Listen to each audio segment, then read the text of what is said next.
A Charlotte nonprofit is seeking solutions to a systemic problem. According to the U.S. Swimming Foundation, nearly 70% of African Americans do not know how to swim.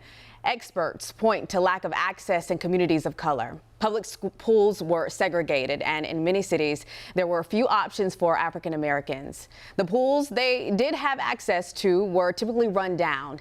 The USA Swimming Foundation says when an adult doesn't know how to swim, the kids in that household only have a 19% chance of learning to swim themselves. So you can see the long-term impacts of this. Evolutionary Aquatics, led by all Black women here in Charlotte, wants to change that narrative that African Americans can't swim.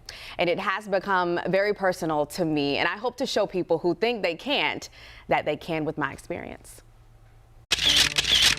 Right before the pandemic, I went to Jamaica with my friends, and it was the best experience that I've ever had.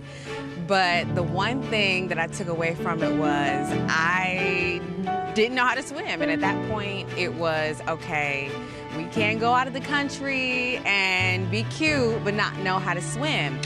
One of the excursions, you had to jump off the pier and you had to swim to this kind of like bouncy house situation in the middle of the ocean. There wasn't a canoe, boat, kayak. I had to sit on the sideline and watch all my friends swim across and, you know, have fun without me. And I said, okay, Ruby, this is the last time you're going out the country and you're not gonna know how to swim. Push off on it, push over, good.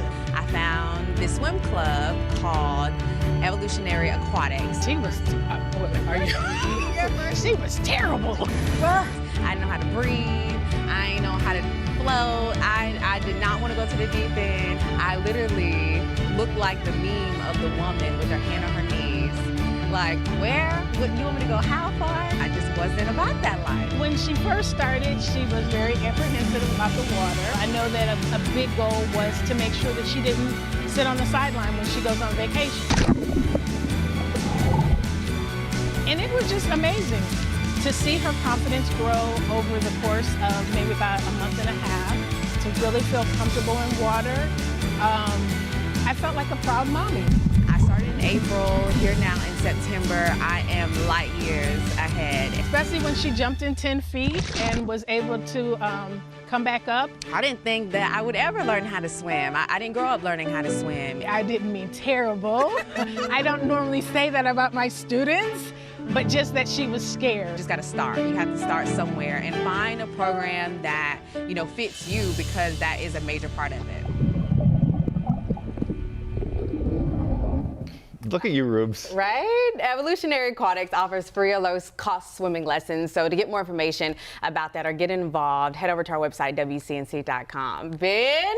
You've been, I mean, people don't realize this has been months in the making. Right? You've been doing this for months, and you talk about it in commercial breaks and things like that. Yeah. I think it's so important you did this story, and I know it like is vulnerable and tough because, but it's so important. I mean, you know more than anybody how important it is. It is, and I started in April. I'm going to keep on going because I really want to be top tier, you know. So when you see me post my swimming pics and photos and videos, just know that it's a deeper meaning behind it. Next vacation you go on, it's going to be nothing but swimming. Nothing. Every time. You're never getting out of the water next vacation. That's right. I think that's fantastic. Good for you, Rube.